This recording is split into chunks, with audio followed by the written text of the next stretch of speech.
8. 난이도를 지각하는 것을 어떻게 피할 수 있는가?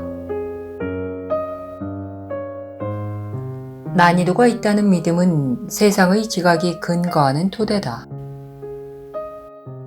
그것은 평평하지 않은 배경과 바뀌기 쉬운 전경, 고르지 않은 높이와 다양한 크기, 명암의 다양한 정도, 각 사물이 인식되기 위해 다른 모든 사물과 경쟁하는 듯이 보이게 만드는 수천 가지의 대비 등 다른 점들에 의존한다. 더 큰 대상은 작은 대상을 그늘지게 한다. 더 밝은 것은 매력의 강도가 덜한 다른 것에서 주의를 빼앗아온다. 세상의 기준으로 볼 때 더 위협적인 아이디어나 더 바람직하다고 여겨지는 아이디어는 마음의 평정을 완전히 무너뜨린다. 몸의 눈이 보는 것은 오로지 갈등뿐이다. 그러니 몸의 눈에 의지해 평화와 이해를 구하지 말라. 환상이라는 것은 항상 다른 점들이 있다는 환상이다. 어떻게 다른 식일 수 있겠는가? 정의상 환상은 아주 중요하다고 여기지만 참이 아니라고 인식하는 무언가를 실제하는 것으로 만들려는 시도다. 따라서 마음은 그것을 자기 것으로 갖고 싶은 강렬한 열망 때문에 그것을 참인 것으로 만들려고 한다. 환상은 피조물을 서투르게 모방한 것으로서 진리를 거짓으로 가져가려고 시도한다. 진리를 받아들일 수 없다고 보는 마음은 진리에 맞서 반란을 일으키고는 승리했다는 환상을 자기 자신에게 준다. 마음은 건강을 짐으로 여겨 열병과 같은 꿈속으로 물러난다. 이러한 꿈속에서 마음은 분리되어 있고 다른 마음들과 다르며 자신만의 다양한 이해관계가 있고 다른 마음들을 희생시켜서 자신의 욕구를 충족시킬 수 있다. 이 모든 다른 점들은 어디에서 오는가? 확실히 그것들은 바깥 세상에 있는 것 같아. 하지만 눈이 보는 것을 판단하는 것은 분명히 마음이다. 눈의 메시지를 해석하며 그것에 의미를 부여하는 것도 마음이다. 이러한 의미는 전혀 바깥 세상에 존재하지 않는다. 실제라고 보이는 것은 단지 마음이 더 좋아하는 것에 불과하다. 마음은 자신 안에 있는 가치의 위계를 바깥으로 투사한 후 몸의 눈을 파견하여 그것을 찾아내게 한다. 몸의 눈은 오로지 다른 점들을 통해서만 볼 것이다.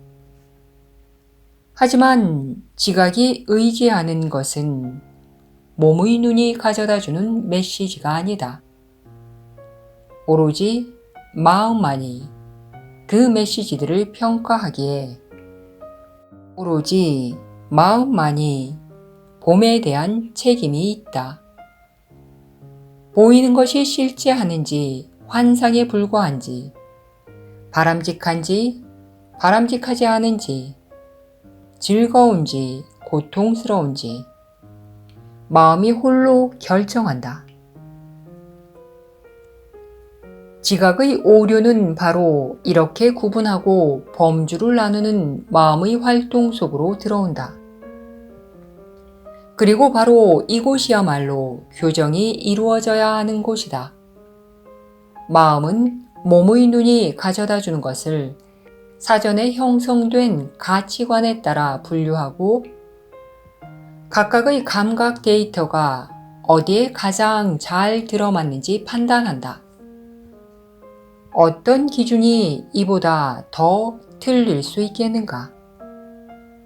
스스로 인식은 못하지만 마음은 이미 그 범주들에 잘 들어맞는 것을 달라고 요구했다.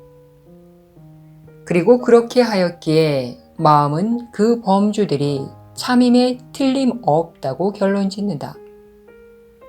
바로 이것에 온갖 다른 점들에 대한 판단이 의존하니 바로 이것에 세상의 판단이 근거하기 때문이다. 이렇게 혼란스럽고 무의미한 추론이 과연 그 무엇의 근거가 될 수 있겠는가? 치유에 난이도가 있을 수 없는 이유는 단지 모든 병은 환상이기 때문이다. 정신 나간 자가 믿는 큰 환각이 작은 환각보다 더 쫓아내기 힘들겠는가? 그가 조용한 환청보다는 시끄러운 환청의 비실제성에 더 빨리 동의하겠는가? 고함치는 것보다는 속삭이며 말하는 살인 요구를 더 쉽게 물리치겠는가? 그의 눈에 보이는 마귀들이 손에 든 쇠스랑 개수가 그가 지각하기에 마귀들이 믿을 만한지 결정하는데 영향을 주겠는가?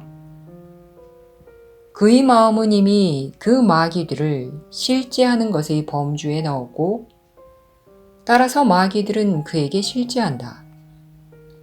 그가 마귀들은 전부 환상임을 깨달을 때 마귀들은 사라질 것이다. 그것은 치유와 관련해서도 마찬가지다. 환상들을 서로 달라 보이게 만들어주는 속성들은 실제로 아무 상관이 없다. 환상의 속성은 환상만큼이나 환상에 불과하기 때문이다. 몸의 눈은 계속해서 다른 점들을 보겠지만 자신이 치유되도록 허용한 마음은 더 이상 그것들을 인정하지 않을 것이다. 다른 사람들보다 더 병들어 보이는 이들이 있을 것이며 몸의 눈은 전과 같이 그들의 변한 겉모습을 보고할 것이다. 그러나 마음은 그 모두를 그것은 실제하지 않는다 라는 하나의 범주에 넣을 것이다. 바깥 세상에 있는 듯이 보이는 것으로부터 마음이 받는 메시지를 분류할 때 단지 두 범주만 의미가 있으며 그 중에 단 하나만 실제한다는 이해, 이것이 마음의 교사가 주는 선물이다. 실제 안에는 다른 점들이 존재할 수 없기에 실제는 크기나 모양, 시간이나 장소와 상관없이 전적으로 실제하듯이 환상들 또한 구분 없이 환상이다. 온갖 병에 대한 유일한 답은 치유다. 모든 환상에 대한 유일한 답은 진리이다.